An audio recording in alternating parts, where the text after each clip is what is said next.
I'm Jen Taylor Skinner, and this is the Electorette.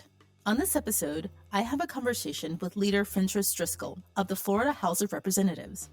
Leader Driskell joins me to discuss the state of abortion access in Florida following the Dobbs decision. Earlier this year, a 6-week abortion ban was signed into law, putting the state at the far end of extreme abortion restrictions in the country. But there does appear to be a light at the end of the tunnel, as there is an initiative on the November ballot in Florida to expand abortion access. Leader Driskell is here to talk about all of this and how voters can maintain hope through it all. So without further ado, please enjoy my conversation with Leader Fentrice Driskell. Leader Fentrice Driskell, welcome. Thank you so much for joining me. Hi, Jennifer. Thank you. I was looking at a national abortion ban map last night. I just happened to be looking at it last night. And I am always shocked by how quickly abortion bans have spread across the country in the 2 years since Dobbs overturned Roe v. Wade, right? It was, I think, June of 2022 when that decision came down. And when I was looking at the map, 14 states have eliminated abortion altogether, right? And then there are 12 other states that have really restrictive bans that effectively amount to a ban. The access has been restricted, so they're not totally banned, not officially, but they amount to a ban, right? But when you look at the map, it's really interesting how that cluster of bans is in the South, the southern states, and specifically in the Southeast states, where you are, right? And I'm curious as to what have you seen shift in the 2 years since the Dobbs decision has happened in your state in Florida? Well, I'll tell you that Florida had already had a 15-week abortion ban in place, which provided no exceptions for rape or incest or human trafficking, which are some of the most horrible and evil circumstances that a person can even go through. So Florida was already on this unfortunate trajectory where women's rights were being eroded. And then you had Dobbs overturned, and then it paved the way for this 6-week near total abortion ban that's in effect right now. That's before most women even know that they're pregnant. And so unfortunately in Florida, it's been this march towards the erosion of rights. And it certainly has made things feel less safe, and actually less safe for pregnant women in our state. So it's been a bit of a scary time, I would say, in Florida. The interesting thing about the map is that typically, or in some cases, a person can go to a neighboring state, right? But when I look at that map, there are no options really. I think Virginia is the closest state with fewer restrictions, and I'm not really sure what's next. Maybe Illinois. What has travel looked like for people who need to access reproductive care? So we're hearing from providers on the ground, and let me just correct actually, because that 15-week ban went into effect shortly after Roe was overturned, but we were already dealing with it in the legislature, right? So it's like Roe got overturned, then 15-week, now 6 weeks. Now we're hearing from providers that they have to turn some women away, right? Because people don't know that they're pregnant at 6 weeks. We're hearing that there's a lot of confusion on the ground about whether or not abortion is illegal outright in the state of Florida. So I think, the conservatives in the state who are running the legislature, the extremists, I suppose I should say, because this ban is pretty extreme, have succeeded in creating this environment of confusion and where people are uncertain of their rights. And so I think that leads a lot of women in limbo. We've heard stories of women who were needing abortion care but can't afford to travel out of state. Gratefully, there are some funds around the state that have been providing resources to women who otherwise wouldn't have the means to get the health care that they need. So that's been a positive thing, but the feedback that we're hearing is that it's a very challenging time. Right. I'm really glad you made that distinction between conservative and extremist because, at some point in this country, if you can remember, the Republican Party did support some access to abortion, right? And, the direction that we're going, it isn't just a difference in, policy between two parties, right? Mhm. Which direction we should go. Mhm. This is extreme, right? This is oppressive. This is harmful. People's lives are at stake. This is not just a political difference. This is extreme, right? So I'm glad you made that distinction. After the 6-week ban in Florida, Vice President Kamala Harris traveled to the state, in part as a signal that she opposed the ban, that the administration opposed the ban. And I'm just curious as to what things are like on the ground now that Vice President Kamala Harris is at the top of the ticket, right? She's been traveling around the country talking about her, personal support for reproductive justice.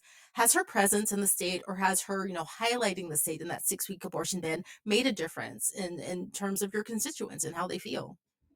I would say so. People would be surprised to know that in Florida, yes, Democrats have a pulse. Yes, Democrats, or maybe I should just say folks on the center left, because it's not just Democrats when it comes to these issues. Yeah. We actually had a special election in January where we flipped a state house seat from red to blue.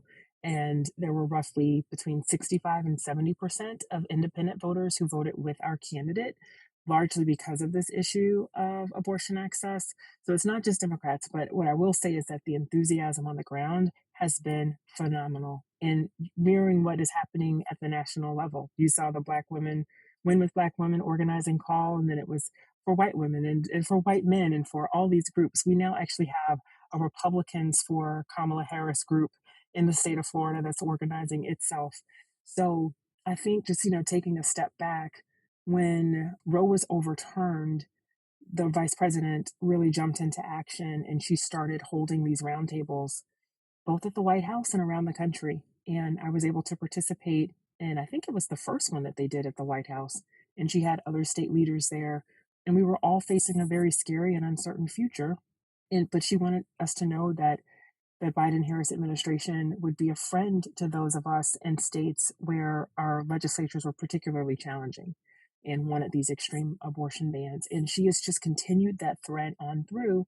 That is how she has become the champion on this issue. And I think the trusted voice that we need on women's rights at this time, on reproductive freedom. And so, yes, that's resonating in Florida. It's not lost on us that she came and spent the 50th anniversary of Roe v. Wade in Florida. Actually, we had a rally in Tallahassee at that time. I was honored to be a part of that and to be one of the speakers. So she certainly is walking the talk when it comes to being that trusted voice on reproductive freedom in Florida and across the entire country. I was talking to someone recently about reproductive justice, and this happens to be the 30th, I think, anniversary of that movement. And one of the things that is important about Vice President Harris and her advocacy here is that she understands reproductive justice, not just restoring Roe, not just access to abortion, but the entire landscape of the movement of reproductive justice, right? And you can see that in the expansive way that she talks about it. And I think what's so interesting about the phone calls, in support of Vice President Kamala Harris's presidency, or, her campaign, is that you're actually seeing support from people across the spectrum. Right, because these bans aren't just going to affect people who are poor, or or just women. They're going to affect all of us. And I think that's why, and I don't know if you agree with this, why so many people are coming out in support of her, because she understands the entire landscape of reproductive justice. I think that's true, but I think she also talks about these issues in a very accessible way. Abortion is an issue where it wasn't that long ago, frankly, that politicians shied away even from talking about it. And I find that Vice President Harris has found the way to thread the needle and talk about it really in terms of what it is. Like, do you want the government looking over your shoulders as you make decisions for your family or not? Like, it's really about privacy. It's really about your own ability to make these very intimate decisions without governmental interference. And I think when we can speak about the issue in that way, that leaves a pathway that kind of like leaves the light on for folks who otherwise may have had a political ideology or religious identity that would preclude them from getting there, right? But I think we can all understand why it's important to have privacy in our healthcare decisions, whatever that decision is. And that same sort of privacy should be extended towards reproductive health. And then the other thing, though, you were mentioning that it just seems like she gets in on the issue, and that's helping people find their way to her and to support her. The issue of maternal health. This also is an issue that the vice president has been willing to tackle head on. And I think it's very important for us to have a real conversation in America about what it's like for pregnant women, what it's like for women postpartum, the challenges with maternal health and infant mortality that are facing the Black community and communities of color. And we know that there's all of these issues intersect at the point of reproductive freedom. And the vice president being a woman of color herself, I just think also just has a great sense of credibility on these issues, and it resonates with voters. Right, because it isn't just about whether you want a family or not, or having a baby or not. It's whether, if you have a pregnancy that you choose to carry through, whether you can live through that pregnancy, right? That's right. And when you bring that child home, whether you have, you know, health care, mental health care, for example, for postpartum depression, it's just so expansive, and we don't talk about that enough, right? Um, Yeah. One other aspect of the state level bans that we don't talk about enough is the fact that often constituents are not making these decisions. Not directly, at least, right? In Florida, it was judges, the Supreme Court, who were responsible for this ban, if I'm not mistaken, right? It was signed into law by, Governor Ron DeSantis, who, by the way, has, appointed quite a few conservative judges. And I'm just curious as to how that's aligning with how constituents feel about the abortion bans in Florida, right? Are they upset about the fact that they've lost power in this respect? Hmm. Well, I'll tell you, I've got just a couple of indicators on that. The first is, like I mentioned, back in January, we had a special election. There was a Republican member of the Florida House of Representatives who was appointed to be a college president. And so his seat became vacant in the Orlando area. And we went all in on that race. As leader, part of my job is to raise the resources and lead the teams that direct the strategies to win these House seats that are flippable. And so we went in a very data driven way on messaging. And by the way, Democrats and those on the center left get dinged a lot for messaging, but I was very proud of how disciplined we were. We only talked about what voters wanted to talk about in that district, which were property insurance rates. Florida has the highest property insurance rates in the country, girl. It is high, it is expensive, okay? And so people wanted to talk about it, and they wanted to talk about abortion access. And as I mentioned, there were upwards of 65 to 70% of independents who voted with our candidate, plus we had some Republican crossover. The other thing I'll mention is that we have Amendment 4 on the ballot in Florida this fall, and that will put it in voters' hands. Voters can decide whether or not the state constitution should protect abortion access. And we'll do this via a ballot initiative. And the rate at which they were able to collect the petitions to qualify for the ballot was astonishing. Over 1 million people signed them, Republicans, Democrats, and independents. And that let me know there's something happening here where it is transcending partisan identity, that people care about their rights. That is a transcendent thing. And so I really hope that energy carries through the fall, and I do think that now having Vice President Harris at the top of the ticket is helping to give that a boost. Yeah, so tell me more about that ballot measure. Like, has it made it onto the ballot? Is that certain? And what does it protect specifically? It has made it onto the ballot. And so in Florida, as in many other states, I imagine the ballot initiative process is one where you can have direct democracy because you can take these questions directly to the voters. Should this thing be law by virtue of the state constitution? And in Florida, with abortion access, they collected the petitions that they needed. I feel like it was like a record amount of time. If it wasn't a record, it certainly was much quicker than anybody ever thought that they could get the petitions. And because it was such a beautiful and diverse coalition of folks who signed them, that really let us know that the energy was there. The language of the petition itself, of the initiative, I should say, itself, is actually very simple. It just talks about the right of Floridians to make these decisions without governmental interference. It talks about leaving the decision about when to terminate a pregnancy up to the patient and the doctor, and effectively returns us to a pre Dobbs status. Florida has a right to privacy in its constitution that is explicit. You might recall that under Roe v. Wade, the right to privacy was inferred from the United States Constitution. Well, in Florida, it's explicit. So I think that this ballot initiative is the right way to go about this mechanism to get around this extremist legislature that's not listening to the people, and to really center the issue on just on that very simply. Do you want governmental interference in these decisions or not? So I think it's very easy for people to understand. I was actually just having a conversation with someone about ballot measures, being a way to expand access, across the country. I think there's something like 11 or 12 states across the country that have ballot measures in relation to abortion, right? And yours is one of them, obviously. We just talked about that. But I'm just curious, it doesn't cover the gambit because half the country, like I said, they have some restrictions or some bans. And so, with only 12 or 11 or so states with measures on the ballot, that will obviously tax resources on those states that successfully expand access. I mean, is that something to worry about? Those states surrounding you that still have bans. How do you balance all of that? Yeah, I mean, I think we can't pretend that it won't be, there won't be the potential for greater burden on our providers. But honestly, in Florida was one of the last states standing in the Southeast in terms of abortion access. And even when the 15-week ban was in effect, there's data to show that we were still receiving a number of out-of-state patients who were coming from across the Southeast to get abortion care because, like you mentioned, there are so many states that have outright bans. So, I think we suffer no illusions that if should Amendment 4 pass, when it passes, I want to be positive, when it passes, when it passes, that this might result in an additional burden on our providers. But I think we just have to do what we can to support them and support, the nonprofit organizations that support these providers and these clinical facilities because women's lives depend on it. Yeah, I'm going to be positive too. I have a good feeling about this election cycle. I have a feeling that these ballot measures will pass and, we'll win in November.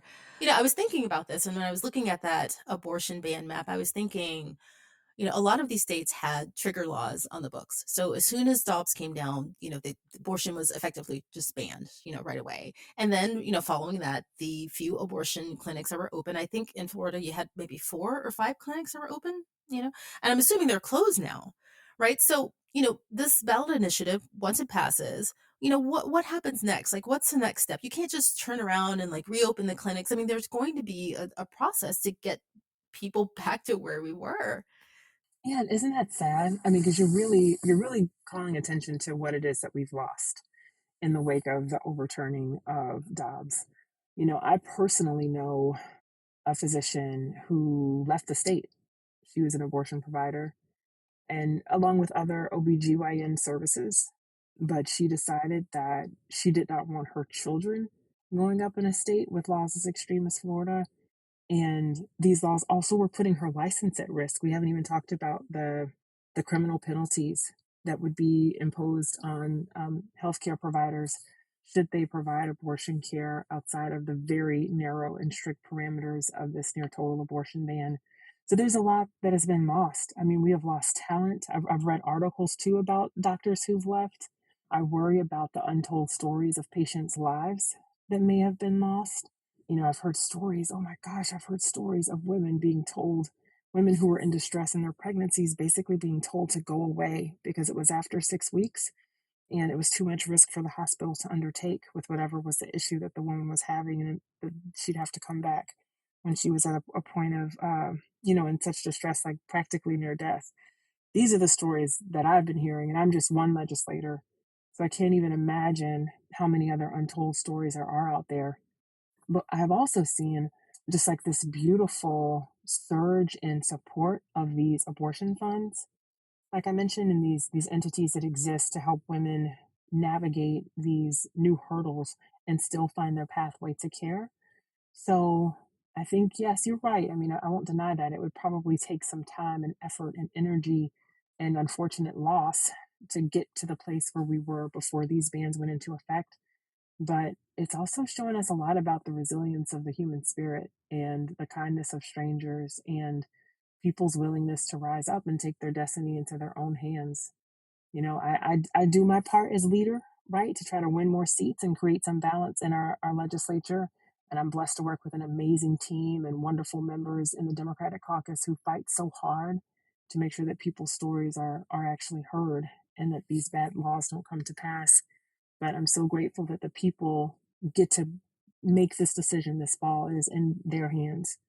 Um, and nobody should be able to interfere with a woman's decision and a family's decision over what is best for them. No politician should be able to get in the way of that. You talk about the stories that you've heard since the Dobbs decision, came down, but you're just one person. Think about all of the other leaders and representatives in those other states across the country, right? And all of those stories, we don't yet have the data to show the impact, following the Dobbs decision. Pre-Dobbs, lots of books were written about the impact of, having, I mean, Roe v. Wade, it was the law of the land for 50 years, right? But during those 50 years, it was under attack, right? And we didn't have full abortion access, even though Roe was great, we didn't have full abortion access. And so even without full access to reproductive health, there were still some horror stories out there. And it took years to collect that data to show the full picture of, not having fully robust reproductive health across the country, how that impacted women. So we're kind of waiting for like a time bomb to see, like, until we get Roe codified nationally or abortion access codified nationally, we have no idea what the landscape is going to look like. We have no idea what these unintended pregnancies have had on people's lives. And I don't really know how we're going to, sorry to be a pessimist, I don't really know, how we're going to deal with that, or, what the picture is going to look like. Yeah, I mean, I think you're right. I try to stay abreast of the articles too and like stay up on it. And there was data showing that, particularly after Dobbs was overturned, that there was an uptick in patients traveling to Florida seeking abortion care. But now that the 6 week ban is in effect, it's going to take some time to really see and know and understand what the implications of it are. And I'll tell you, I'd even heard out in the community, people, there's confusion. Like, people don't realize that they are still able to get an abortion up to 6 weeks. Like, there's a lot of confusion and misinformation where people think there is an outright ban. So, who knows if people in our state are thinking that, maybe people in other states are thinking that too, and they don't even bother to come here. Or probably it's the same situation where, they don't even know they're pregnant. And so Florida has access up to 6 weeks. What good is that going to do them if they find out that they're pregnant after 6 weeks, or find out about, fatal abnormalities after that? So it's rough. It's rough. I'm also thinking about all the families who maybe couldn't afford to have more children, right? Like, what are their lives going to look like in a few years? Or, people who didn't want to have more children Mm. because they were in a domestic violence situation, right? So we have no idea what the picture is going to look like once this is all over. Going back to codifying abortion nationally, this happened due to a Supreme Court decision. And I'm curious as to whether you have any thoughts on President Biden's recent address about wanting to overhaul the Supreme Court. What do you think about those reforms that he proposed? So I'll be honest, I'm an attorney by trade and I love my profession. I studied government in college. Like, I really believe in our institutions.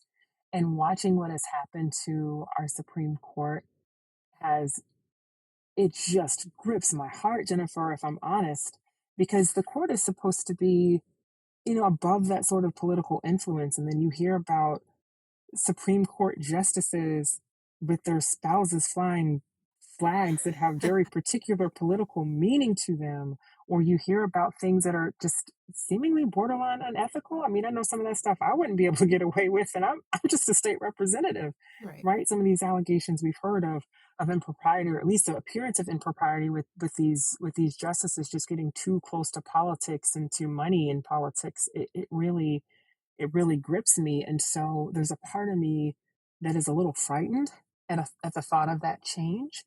But then there's another part of me that's like, okay, we've got to deal with the reality of where we're at.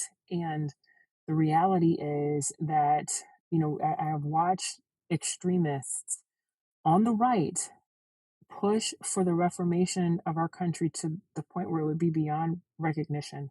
I'm talking about Project 2025. I'm sure you have taken a look at this Yeah. or have heard about it, this comprehensive plan to really overhaul our government as we know it.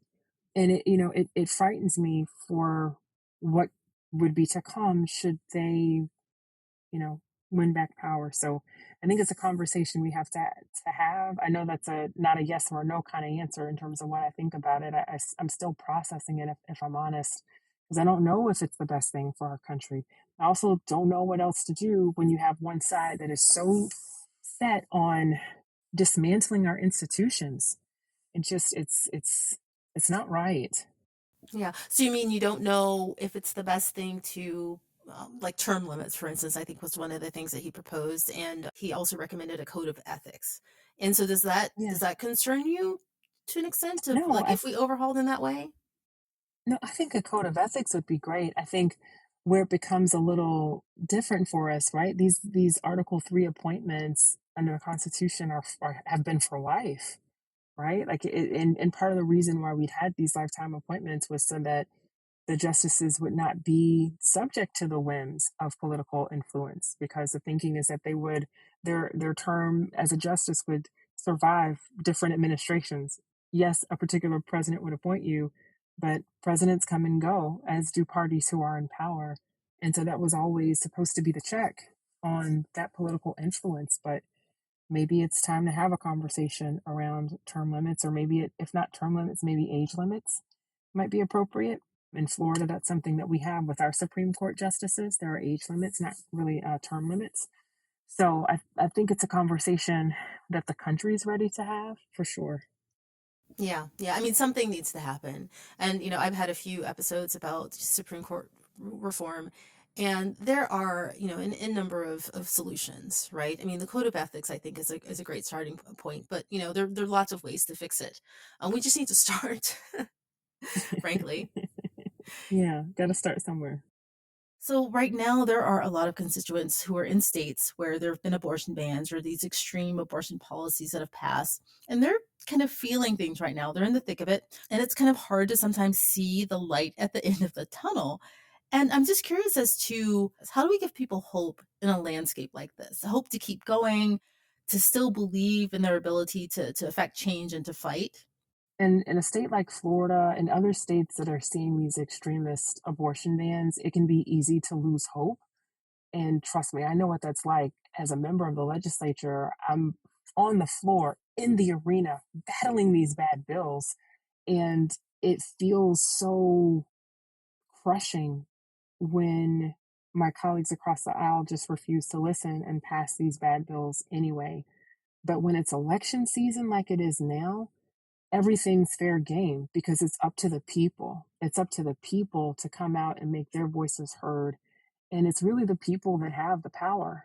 And I'm a big believer that there's nothing that a politician fears more than an educated voter who's not afraid to exercise their vote.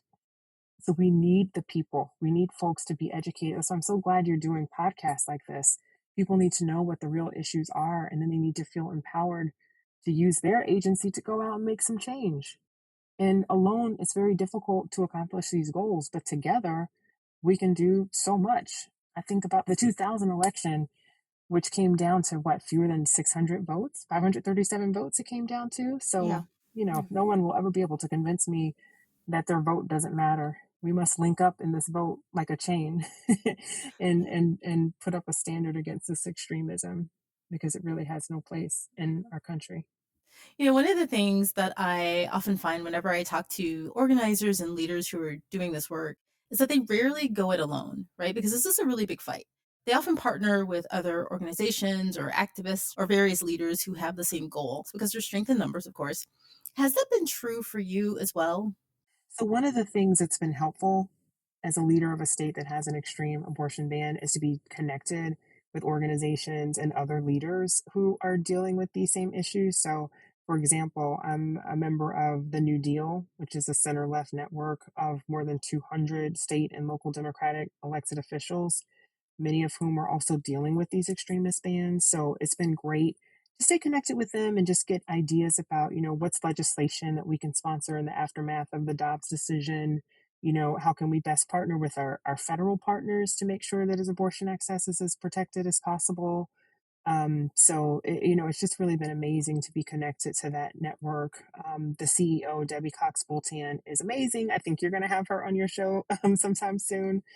And yeah, it's great to have that backup support when the leadership in our state is given to such extremism. We have to find a way to have backup. Yeah, we often talk about what constituents should do during election cycles like this, where the stakes are really high. We say they should vote, which is, the very basic thing you should do during an election year like this. You should vote. You should take your friends and family. You should check your registration, right? Make a plan to vote. We all know that we should do those things. But I want to go a bit further and ask, in your opinion, I think one important part of the work that we need to do during an election cycle like this is think about the conversations we need to have, conversations we need to have with our friends, our families, our neighbors, right? I won't go as far as saying colleagues. Maybe if you want to wade into that at work, sure. Conversations you want to have with your colleagues. And I'm just curious as to, what these conversations should look like to drive the point home that the direction that we're going in relation to bodily autonomy is not a great one. What's your opinion on that? I'm a big believer in conversations. I'm a big believer in getting vulnerable and telling our stories. And it doesn't have to be the story of necessarily something that happened to you personally, but telling the stories of what we're hearing on the streets and in the neighborhoods and in our circles of influence. I think that sometimes with political conversation, we've lost the humanity in it. So in Florida, I know we're talking about abortion access, but in Florida, we've had so many extremist bills. You could just pick one, and talk about how that is impacting you and your family or somebody that you know and love. I mean, say for example, oh my gosh, what's an example? Well, yes, of course, the abortion ban. Like I mentioned, I have a friend who is an amazing medical doctor and just wonderful and was a standout in her practice and wound up leaving the state because she doesn't feel safe here and she doesn't want her kids here because she doesn't feel like their education would be in a safe space. Talking about that, like, look at how we're losing out, or telling the story that we heard about a patient who was sent home and told to come back when she was much sicker. Like, these things are not okay. We have to bring this down, I think, to a very human level, in other words, as we have these conversations, and not leave it to be so academic, not leaving it to, well, the ballot initiative's language says, all that's important, but really what's the practical impact? I think that's what motivates people and gets people to connect on a more human level. Yeah, I mean, the fact that you had a Republican call for Kamala Harris, somebody's talking to somebody.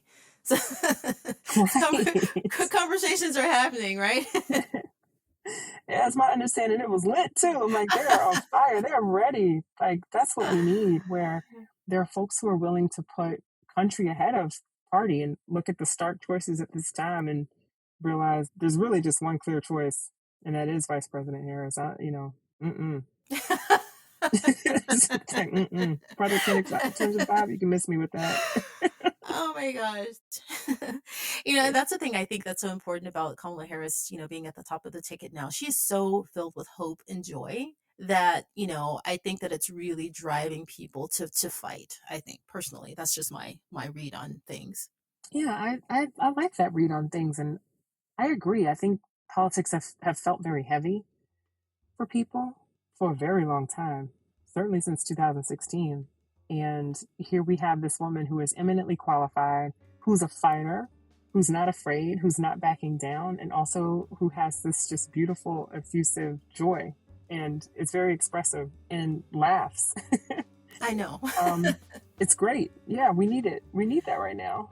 Yeah, I know. I do. I do. I love that infusion of joy. I love the fact that she can put you in your place while she's smiling. She's smiling Right. and laughing at you while she and then she'll call you weird. And That they is say we're not gonna be unburdened by what has been. Like, yeah. she just is she's meeting the moment. She truly is. She truly is, and yeah, I feel the joy. Well, Leader Driskell, thank you so much for joining me. Come back anytime if you ever want to have a conversation. I love talking to you, and just thank you so much for all the work you're doing. Thank you. I really appreciate it.